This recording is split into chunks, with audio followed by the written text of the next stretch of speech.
Assalamualaikum warahmatullahi wabarakatuh, kembali lagi bersama kami di Sinari Hati Channel untuk membahas kehidupan yang kita jalani dalam ajaran Islam sebagai penenang hati atau sebagai pengingat dikala kita lupa kepada aturan Sang Pencipta Allah Subhanahu wa Ta'ala.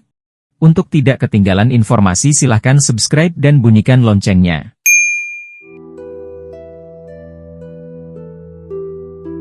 Agama Islam, agama yang memuliakan manusia.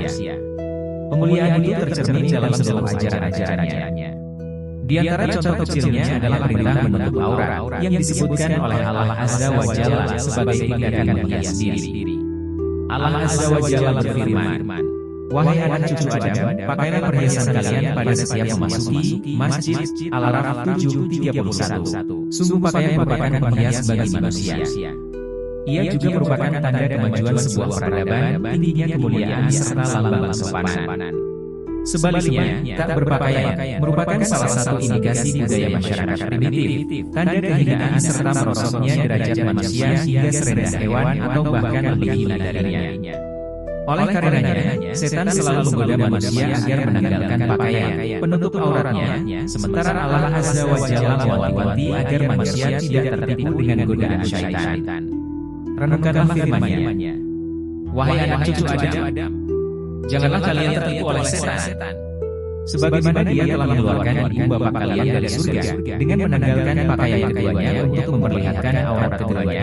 Al-Araf 7:27. Dan di samping Islam memberikan perintah menutup aurat, Islam juga mengeluarkan larangan membuka aurat, sebagaimana sabda Nabi Muhammad SAW.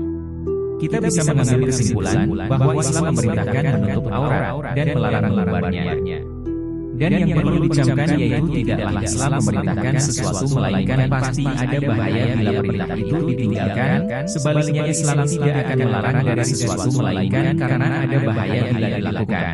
Begitu pula dalam tindakan mengumbar aurat atau tidak menutupnya, terdapat banyak sekali bahaya yang ditimbulkannya, baik bahaya yang dirasakan di dunia ini maupun bahaya yang akan dirasakan di akhirat nanti. Baik bahaya tersebut hanya berdampak pada individu pelakunya atau bahaya menjalar ke masyarakat luas. Di antara bahaya-bahaya tersebut adalah sebagai berikut. 1. Kanker kulit melanoma. Sebuah majalah kesehatan dari Inggris menyebutkan bahwa kanker mematikan melanoma yang merupakan jenis kanker yang dulu paling jarang ditemukan, sekarang jumlahnya terus bertambah di kalangan penghuni pada usia dini. Dan sebab utama menyebarnya kanker ini adalah wabahnya pakaian-pakaian ini yang menjadikan para wanita terpapar oleh radiasi matahari dalam waktu panjang selama bertahun-tahun, dan stocking yang transparan tidak dapat melindungi kulit dari terkena kanker ini. 2. Menyeret pelakunya semakin jauh dari syariat dan akhlak.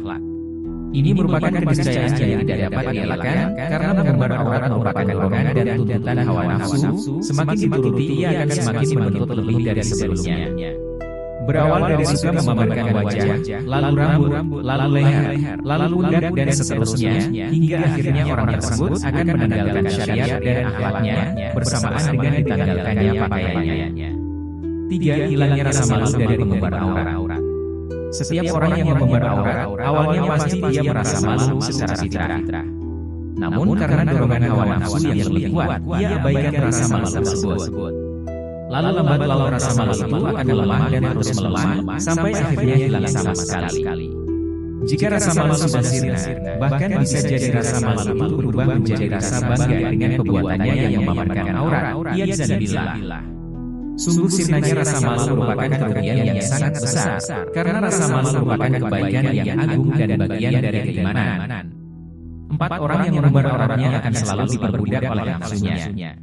Karena dengan mengumbar auratnya, ia akan terpaksa harus melakukan hal-hal yang sebelumnya tidak perlu ia lakukan, seperti memberikan perlindungan ekstra untuk kulitnya dari sengatan sinar UV matahari, memberikan perawatan khusus agar kulitnya terlihat putih bercahaya, mengikuti mode gaya barat mulai dari rambut hingga bawah kakinya, dan melakukan segala usaha agar ia dikatakan menarik dan mempesona. Ini semua di samping merugikan dari sisi finansial, juga mendatangkan banyak bahaya dan dosa. Ironis memang keadaan mereka merasa berat dan enggan menjadi hamba Allah, padahal Allah Azza wa Jalla telah memberikan kenikmatan yang sangat banyak kepadanya.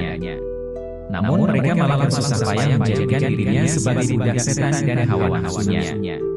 Inilah sebabnya mengapa wanita yang mengumbar auratnya terkesan murahan dan rendahan. Mereka mengira dihormati padahal direndahkan. Lihatlah bagaimana mereka disandingkan dengan barang dagangan, atau sebagai penghiasnya, atau pengelalisnya, karena memang ketika itu ia menjadi budak setan dan nafsunya, serta enggan menjadi hamba Allah yang maha mulia. 5. Melalaikannya dari pekerjaan rumahnya. Dampak ini berlaku terutama bagi kaum wanita yang memang seharusnya banyak menyibukkan dirinya di rumahnya, sebagaimana firman-Nya. Menetaplah di rumah-rumah kalian, dan janganlah kalian bertabarus atau berdandan ala wanita-wanita jahiliyah dahulu. Al-Ahzab 33:33. Jika perintah dalam ayat ini ditujukan kepada para istri Nabi Shallallahu alaihi wasallam padahal ketakwaan dan kesyalahan mereka sangat tinggi, maka tentunya wanita-wanita yang derajatnya di bawah mereka lebih pantas mendapatkan perintah ini.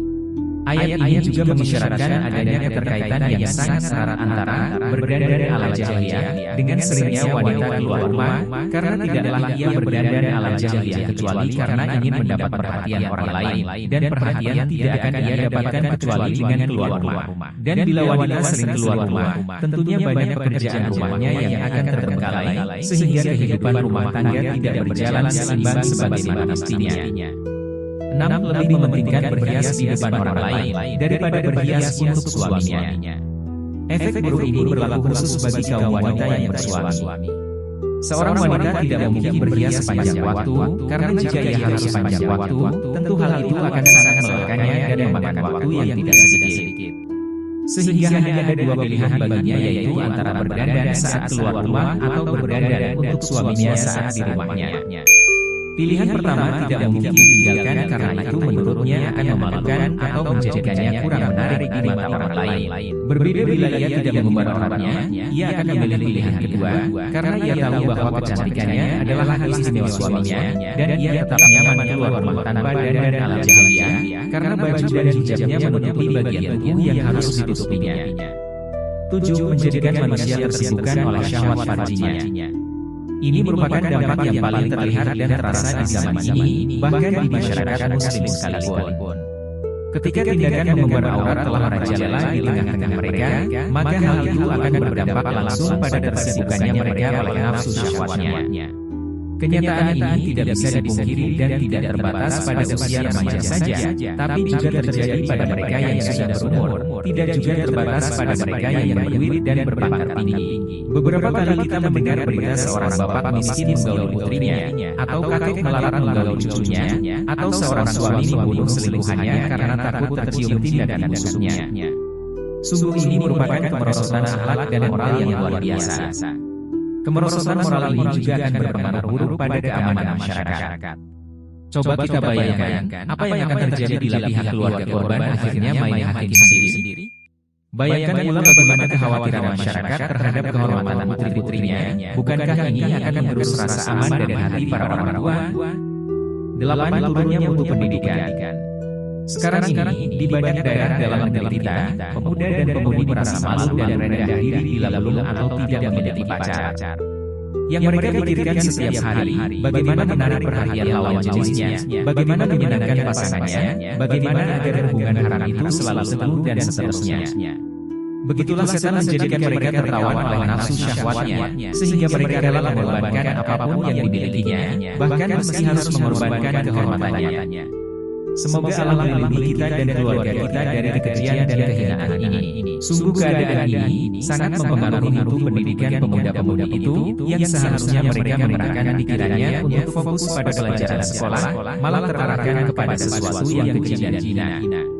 Oleh karena itulah, terbukti sekolah yang memisahkan antara siswa lelaki dan perempuan lebih berhasil dari sisi pendidikan daripada sekolah yang tidak memisahkan antara keduanya.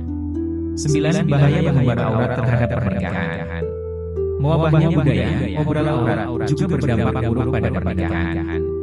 Mereka yang belum menikah akan merasa enggan menikah karena telah mendapatkan tempat menyalurkan syahwatnya dengan mudah, bisa berganti-ganti pasangan, dan tanpa harus memikul tanggung jawab setelahnya. Adapun mereka yang sudah menikah, maka budaya obral aurat itu akan sangat mengganggu dan merapuhkan ikatan suci pernikahannya. Sang suami akan mudah tergoda dengan wanita lain yang lebih cantik dan muda, begitu pula sang istri akan berpikiran sama dengan suaminya, sehingga akan berakhir dengan rusaknya rumah tangga. Inilah rahasia utama mengapa semakin tinggi volume umbar aurat di suatu negara, maka semakin rendah volume pernikahannya. Dan semakin tinggi volume obral aurat dari wanita yang bersuami, maka semakin tinggi pula kasus perceraiannya, sebagaimana hal tersebut nampak jelas pada kehidupan para artis dan penyanyi. Dan hal ini juga akan berdampak pada lambat atau bahkan minusnya pertumbuhan penduduk, karena akan banyak terjadi kasus aborsi yang tidak diinginkan kehadirannya akibat perzinahan, dan sudah sangat maklum biasanya seseorang tidak menginginkan anak dari perbuatan zinanya. Sungguh banyaknya bahaya yang ditimbulkan oleh maksiat mengumbar aurat ini, harusnya menjadikan kita semakin waspada darinya dan menjauhinya.